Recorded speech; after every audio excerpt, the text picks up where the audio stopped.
Thursday night's preseason opener was rough to watch at times, but it was also a valuable opportunity for Dave Canales, Dan Morgan, and the rest of the Panthers staff to get a look at what they have on the second half of the roster. We'll break down the good, the bad, and the ugly from the Panthers' preseason loss in New England right here on Locked On Panthers.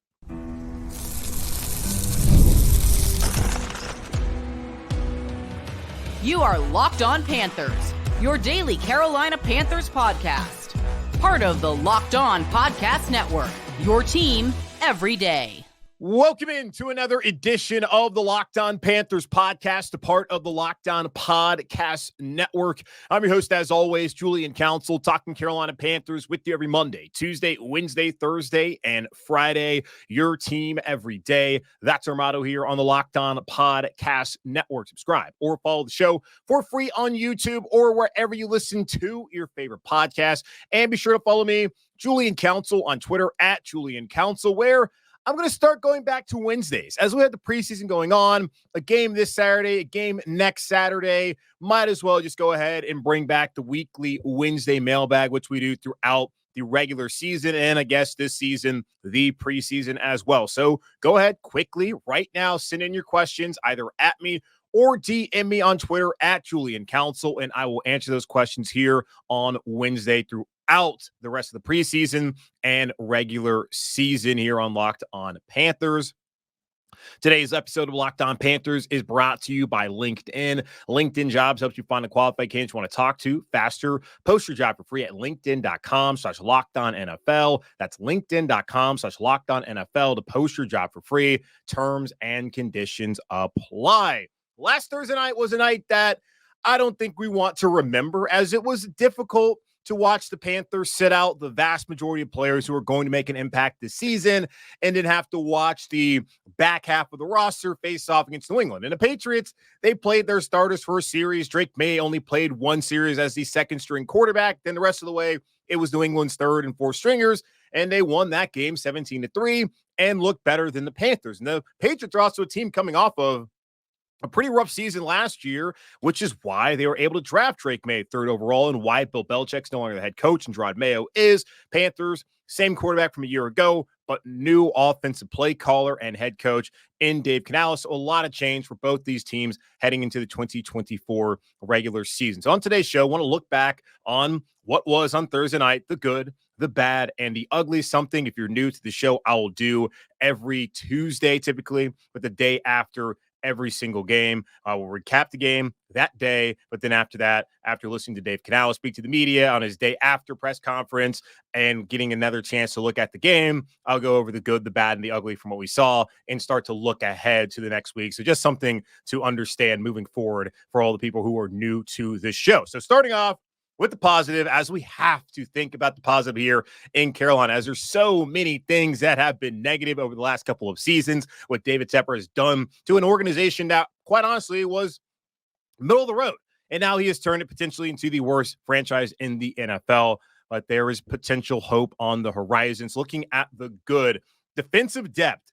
We saw this last year when J.C. Horn went down, when Shaq Thompson went down, when Von Bell and Xavier Woods went down, a plethora of injuries on the defensive side of the ball, and still that defensive unit did not completely falter and become the worst unit in the NFL, like the offensive unit, where the injuries to the offensive line and also just the lack of talent across the board, skill position-wise, led them to be the worst offense in the NFL. The defense, though, that was not the case. So a ton of credit to those guys last year that stepped up, but also to Ejiro Evero and his coaching staff for the job that they did. And it looks like this defense is also not going to be as bad as maybe a lot of us may think. And I'm one who thinks they're going to drop off from last season, depending on what numbers you look at, like DVOA or EPA, some of the more advanced numbers to look at the game. And there are the basic stats, say the Panthers are top 5 defense. And the eyes also tell you that that unit was pretty solid, especially considering all the injuries that they had. I'm thinking that with all the players that they lost, like Brian Burns, Frankie Louvu, Dante Jackson to a certain extent as well, that there's going to be a certain amount of drop-off. And the injuries that they're suffering right now, in particular at outside linebacker, the questions at corner as far as the depth goes, that leads me to believe that this unit's going to take a step back from where they were last year. But maybe that won't be the case after seeing what some of the guys who are going to be the second and third string kind of players did on Thursday night in New England. Alex Cook, this is a guy that this team, really the staff on the defensive side of the ball, that's all back again this year. Jero Vero, these guys love this man for the way he played last year when they sent him off to the Giants practice squad. Started a couple games mid-season, then became more of a special teams player. He made some special teams plays on Thursday night, also made some defensive plays. I think he's a solid player for them. They had brought in Caden Stearns on the waiver wire to be another safety, with Sam Franklin Jr. having a broken foot and really being more a special teams player anyways, but he did not pass his physical, so he's no longer here in Carolina. Alex Cook really secured his spot on this roster. You have the top three. You have Jordan Fuller. You have Xavier Woods. You have Nick Scott. All three of those guys are going to be on the roster. Then Alex Cook certainly should be on the roster as well as that other safety. He looked excellent last night, or on Thursday night, rather. I'm recording this on Friday, by the way, but he looked really good on Thursday night. And I think he's somebody who should be on the roster. And looking towards next season with the three aforementioned other safeties, that being Woods, Fuller, and Scott, they're all free agents after this year. Maybe Alex Cook fights his way onto the roster again next season, but not really fights. He earns a starting job in Carolina. So we'll see how that plays out this season. Lamar Jackson, a player a week ago, Dave Canales mentioned by name as someone who he had thought had performed really well during training camp, wanted to see him carried over to the game. And he did. That opening drive had a nice pass deflection, had another one later on in the second drive of the game defensively, had 2 tackles. He played well, and he has carved out that number 3 cornerback spot. Now, that may not be the best thing for the Panthers heading into the season. Still think they should add somebody else, but to have a player who was a practice squad player for them last year, to come back this year, to clearly have improved, and to move ahead of 2 other players into Caprio Boodle and Deshaun Jameson, who were on the roster last year and were the players who had to step up in the situations where they didn't have CJ Henderson, where they didn't have JC Horn, and have to start, for him to come back and to take their spots, really their jobs. And really, it seems like Deshaun Jameson may lose his, even though I thought he played pretty well on Thursday. Like, that speaks well to his development and what this defensive coaching staff has done with players like him. Eku Leota, he also looked great last season. There's a lot of talk about this is somebody that they liked, didn't make the roster, but was on the practice squad, got some opportunities later on in the season as well. Outside linebacker, when we talk about who's going to make the roster and all that, it depends on where's the opportunity. And there is opportunity at the outside linebacker spot. DJ Woonem, I'm not quite sure when he's going to be available. Kamoke Ture, they brought him in. He's now on IR. Also, Amari Barno, he's on PUP with torn ACL. He suffered last year, still trying to recover there. Don't expect him to be ready to go once season begins, and maybe one of them won't be ready to go. That's still something that we have not figured out just yet. I'll ask Dave Canales about that when I'm at practice on Monday. But there's opportunities, and it's not like DJ Johnson, who got to start, and Caleb Chason, who also got to start. It's not like they went out there and looked like gangbusters and guys that you can really depend on. Like Leota, he looks like the best, behind Jadeveon Clowney. He looks like the best guy behind Jadeveon Clowney at that outside linebacker rush position. I want to see more of him. I want to see him get an opportunity to start potentially on Saturday. I do think that DJ Johnson continues, or at least needs to continue to get those opportunities. Same thing with Caleb Chason.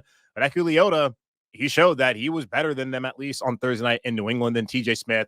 I was surprised to see him rotating in with the ones early on in training camp before the pads went on. The pads came on. He's still been performing well. He got to start at defensive line, and he played well, got a sack in the second half of that game. Looking at him, he's somebody who I think is going to make this roster right behind Derek Brown and Shai Tuttle, and also Ashawn Robinson, who are going to be starting 3. I'm going to continue to see, I believe, and we're going to continue to see, rather, TJ Smith out there as one of those starters rotating there on the defensive line. Looking on the offense side of the ball, the offense really had a tough time moving the football all night long, at least until Jake Luton came in the fourth quarter. But Mike Boone, this is someone who, when speaking to people around the organization, this is somebody that they like, and he ran the ball hard, looked like the best. If you want to give an offensive MVP, he probably gets it. 8 carries, 34 yards, 3 receptions, 13 yards as well. Showed the ability to get downhill. Kind of got to see the kind of rushing attack that Dave Canales wants to implement this season. Also, the ability to catch the ball in the backfield. He's a guy, though, who's going to have trouble making the roster just based off the fact that they have Chuba, they have Miles, they have Raheem Blackshear. Those are the 3 guys who they all sat out on Thursday. Those are 3 guys who I think they really like, as far as Miles and Chuba being the top two backs who are going to run the ball, Chuba being the first one, then Miles and down the road, whenever Jonathan Brooks is healthy, he'll take over one of those roles as well. And then Raheem Blackshear as somebody who can catch the ball in the backfield, but also somebody who's going to be a returner for them. They feel good about those three, with Brooks likely starting the season on PUP. Do they carry a fourth? And do they want to guarantee a roster spot to Mike Boone, who, let's be honest, is just not going to really be in their regular season plans? But if Miles Sanders comes out, he does not play well like he did last year. They have Mike Boone on the practice squad. He's someone who could get an opportunity to be elevated from the practice squad a couple of times early on in the season until Jonathan Brooks is healthy and ready to go. And the other guy you can also give an offensive MVP award to if you want to is Jordan Matthews. 3 receptions, 48 yards, had back-to-back big plays late in the second quarter as the Panthers got into New England territory, then decided to implode from there, unfortunately. But Jordan Matthews showed some emotion. Good for him, for a guy who played receiver, decided a couple years ago he wanted to keep playing in the NFL, and the way he was going to be able to do that was to play tight end. And now he's in a position with the injuries to Ian Thomas and Tommy Tremble, Stephon Sullivan no longer being here, to make this roster. And I think as of right now, Ian, he'll be back eventually, and probably by week 1. Tommy should be back sometime this week. Jadavion Sanders got a lot of burn on Thursday as well. He'll be on the roster, the 4th-round pick out of Texas. Jordan Matthews, he would be that 4th guy. Now, Jacob Hollister from Seattle, who they just recently signed, he had a couple catches also on Thursday. Hadn't been there very long. We'll see how he continues to develop in this offense, which he should have a very keen understanding of, having spent that time in Seattle with Canales and the rest of the coaching staff, including Pat McPherson, his tight end coach back then and now here in Carolina. But Jordan Matthews looked good, and I would say he's on the 53 as of this moment. So that's the good. What about the bad, and what about the ugly? There's plenty of bad. There's plenty of ugly from Thursday night's loss. We'll talk about that here in just a moment on Locked on Panthers.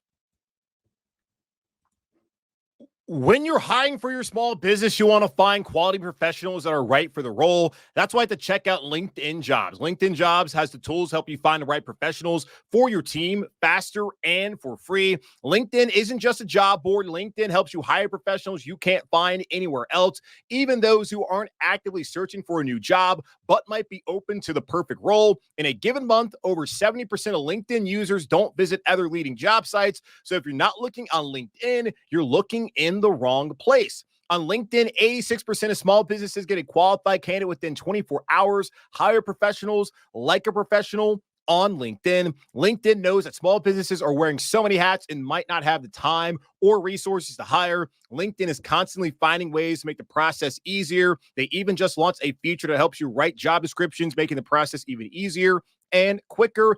In fact, 2.5 million small businesses use LinkedIn for hiring. Post your job for free at linkedin.com/LockedOnNFL. That's linkedin.com/LockedOnNFL to post your job for free. Terms and conditions apply. We looked at the good. Let's go ahead and look at the bad and the ugly from the preseason loss on Thursday evening in New England. The bad, the offensive line depth was concerning. I am someone who hyped up the offensive line last year. Felt like with all 5 of the returning starters coming back in that 2022 unit, that was more of a downhill road grading attack once Steve Wilkes took over. I thought that was going to be a solid unit. Now, there still were questions about their ability to protect the quarterback. And we saw last season, Ike Ekwonu struggled mightily to do it. Also, he had a different guy next to him 7 different times throughout the season at left guard, and that did not help. Bradley Bozeman, he also declined as he had a different guy next to him at left guard 7 different times and a different guy at right guard next to him 8 different times. That does not lead to productivity. That does not lead to success in the NFL, or really at any level of football when it comes to your offensive line. Now, I am also someone who came out and said prior to the preseason game that I felt like this offensive line was in a better position this season if they had any sort of injuries than they were last year, because of the presence of someone like Brady Christensen, who goes from being a starter to now being that 6th offensive lineman. Also, Josh Nijman, they signed him in free agency to be a swing tackle for the Panthers this season. If the tackles go down, you can have Brady, you can have Josh, and there's going to be a drop-off, certainly, but maybe it's not as severe as what we saw last year, and I would think that would not be the case with 2 guys that have experience starting and playing solidly in the NFL. Maybe not the best, but it's not like they're a complete liability at their positions, which Chandler Zavala was at times last year. Certainly Gabe Jackson, he was at times last year. Oh, boy, I can't remember the guy who James Campen brought in last year who was not good, who was a guard. He also was a problem. There was a lot of guys who just were not prepared for those situations. I think that they're better prepared this year. But watching the offensive line on Thursday night, you would have a hard time believing what I just said to be true. The Panthers only had 7 active offensive linemen. Nash Jensen would have been active as a guard, but his wife was having a child, so Dave Canales told him to stay back home, which it does make sense. Jensen's someone who's trying to make the team. I don't think he's going to make the team. And I don't think it helps him that he missed that game on Thursday night, even depending especially on what they're going to do moving forward with those backups. Ricky Lee, Badera Traore, both those guys are really poor at tackle. Traore went down with a knee injury as he was able to walk off and was carted off to the locker room. I am again recording this on Friday afternoon, so if there was any update, I'm sorry I missed it. But he is somebody who was not going to make the roster anyways, and he did not help his case on Thursday night. Ricky Lee, he's battling to be that 9th offensive lineman with Chandler Zavala, and he did not help his case for how poorly he played on Thursday night in New England. But again, if they have injuries, they're at tackle, it's going to be Christensen, it's going to be Nyman. It's not going to be these two guys. Now, you can ask me as well, Julian, when is Josh Nyman going to be healthy? I don't know. And the Panthers haven't necessarily let us know when that's going to be. I can also ask about that on Monday when I'm at training camp. Did Dave Canales figure out what situation is there as those guys really struggled? So, yeah, it didn't look good. I totally get it. And people are saying it's the same as there ever was. It's the backups. It ain't like Robert Hunt was out there giving up pressures. It's not like Damian Lewis is out there whiffing on blocks. It's completely different. Now, you can see how razor thin it can be when you don't have someone like Josh Nyman to be a backup and how bad your tackles can be. Like, we saw that right there. That speaks to the depth that, or lack thereof, the Panthers have on the offensive line. When you have a backup like Nyman not available, you see how poor your tackles can be. And when something happens, when those tackles got put Christensen out there at tackle, which is fine, an upgrade, then you see how difficult it can be when you have a guy like Andrew Raym who goes in and plays center. Cade Mays rather moves over to right guard, and Raym completely whiffs on a block, and that leads to a pressure, and I believe maybe even a sack. That's how thin the margin for error is for the Carolina Panthers when it comes to offensive line. That's also the case for like 28 other teams in the NFL. Every NFL team is trying to find good offensive linemen. It's a developmental position. People don't have the patience to develop those offensive linemen. They're not always ready. That is a problem that a lot of teams have. So hopefully, fingers crossed, prayers up, the Panthers starters stay healthy. And what you saw on Thursday in New England is not something you have to see maybe like in week 7 or 8 during the regular season this fall. O-line injuries also are in there. Cade Mays, he suffered a shoulder injury. We'll see how serious that is. Maybe that has come out. Again, recording this on Friday as I'm heading off to Richmond for the NASCAR race to work that, so can't really wait until Sunday to record something. But yeah, we'll see what the situation there is. That would not be good news as he is their 8th offensive lineman. He's still developing as a backup center. And I feel like Cade Mays, he can play a role for them. He's fine as the 8th guy. It's everybody else behind him who I'm really concerned about. Traore, again, we'll see what the situation is there. Don't think he's going to make the roster anyways. And they may have to bring in another offensive tackle with Nyman's sideline to be able to put out a team again on Saturday against the Jets. The search for QB3 not going so well. Jack Plummer, he did not get help from that offensive line. He did not get help from his receivers, but he also did not look the part. And it says a lot that when Jake Luton came in, he looked the part. Jake Luton also has experience playing in the NFL, actually having started games in the NFL and haven't been here in Carolina. Different coaching staff, different scheme. Totally understand that. Jake Luton looked like a guy that they can get a lot more out of than Jack Plummer just from one game. Jack Plummer got a lot of snaps, good opportunity. We'll see what chance he gets on Saturday, as I feel like they are kind of committed to him based off of he's been here all off season, the amount of time that he played, and that Dave Canales said afterwards. And we're going to find out what's bull and what's not from Canales as we get to know him better and as we watch this team lose games, because they're going to lose a decent amount this season. I think they're going to be better than they were last year, but they're still going to have probably double-digit losses here in 2024. We're going to find out what he actually means when he talks about certain things, saying it's a good learning experience for Jack Plummer and they can look back at the film, which is true. Absolutely is a good learning experience. Don't hold on to the football too long. Get rid of it and be smarter about certain decisions. Yes, he can learn from that. He just did not look like somebody that is worth the development. Luton, I'm totally fine with that. But Plummer, I wasn't really a fan of him in the first place, and he did not earn any more respect this past weekend in New England. Terrace Marshall Jr., Jonathan Mingo, two guys that have been training camp all-stars when only in shorts. Pads go on, they play a game, they get an opportunity to help out a young rookie quarterback, and back-to-back plays, they have drops. Just unacceptable. Marshall's someone who wanted to be traded last year. He goes inactive. He can't even line up properly in that final game of the season. Then he can't catch the ball in the preseason. Just what are we doing here, man? He looks the part, and it's one of those things. We talk about Leggett, and I'm hopeful that he'll be good, but I'm also going to be skeptical just based off of what we saw his career in South Carolina. And I know all the things that happened, and with the quarterback play, the different coaches, injuries, yes, all valid reasons, also excuses to why he did not play well until his last year there at South Carolina, where he was outstanding. I give him a ton of credit for when it mattered most. He finally figured it out. And maybe it was just he was finally healthy, finally had a good quarterback, yada, yada, yada. But good for him. He's now here, and he leveraged that season to a first-round pick and an opportunity to be wide receiver 3 in Carolina, which I think he's going to get based off of the fact that Marshall can't catch the ball, probably not going to make the team anyways. And then Mingo also did not acquit himself well on Thursday in that game. But still, he looks the part. Mingo looks the part. Marshall looks the part. But can these guys play the game? Can they get open? Can they catch? Can they do something with it afterwards? The answer has been no and no and no when talking about Mingo and Marshall throughout their careers so far. It's been a lot more from Terrace and not as much time for Mingo, who was thrown in there way too early last year, and I have given him some grace, certainly. And this is coming from somebody who's not been the biggest Mingo fan from day one. I'm giving him some little bit of grace here. Did appreciate his maturity as he's learning the game more and understanding kind of nuances, what he's got to do, and how to be a successful wide receiver in the NFL. And I do think that he'll be better this year. It's just not a great start. And that not great start is going to give someone like Leggett, when he's healthy, opportunity to take his job, which is not what Mingo wants. Let's get to the ugly, and it's really just one overarching thing: the overall depth. It's not a good sign for the Panthers that when you take out all starting 5 on the offense line, you take out Bryce Young, you take out Deontay Johnson, you take out Adam Thielen, and you still have Terrace Marshall, and you still have Jonathan Mingo, that the best 2 offensive players for you end up being Mike Boone and Jordan Matthews. 2 guys who, coming into camp, were not going to make the team.